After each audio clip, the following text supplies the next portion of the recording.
జగదాత్రి, నీకు పిచ్చి పట్టిందా?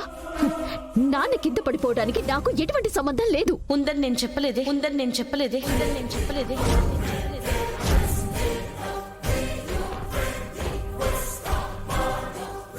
చెప్పు నిషి, సంబంధం ఉందని, నిన్ను కొడుతుంది కోపడుతుంది దాని గురించని నేను చెప్పలేదే. మరి నీకెందుకు అలా అనిపించింది? అది ఎందుకంటే నువ్వు పూజలో కేదార్ కూర్చోకుండా ఆపడం కోసం నాన్నని కింద పడేయాలని చూసి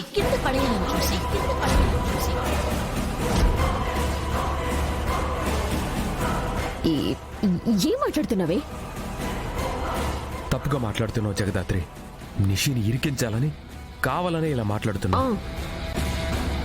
అవును, అసలు నాన్నని కింద పడేయాలని చూశానని నువ్వెలా చెప్తావే? నువ్వు చూసావా? చెప్పు, నువ్వు చూసావా?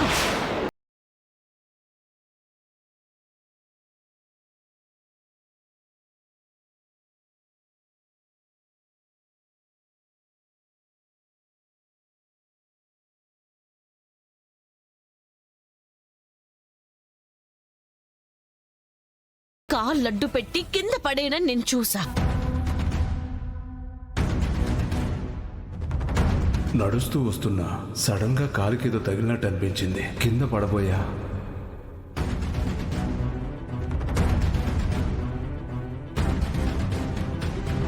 నువ్వింత క్రూరంగా ఎప్పుడు మారిపోయావు నిషి?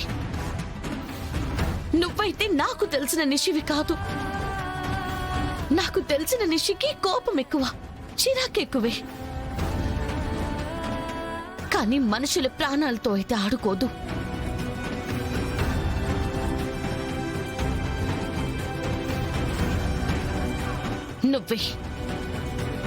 నువ్వే నా చెల్లిని మార్చేశావు.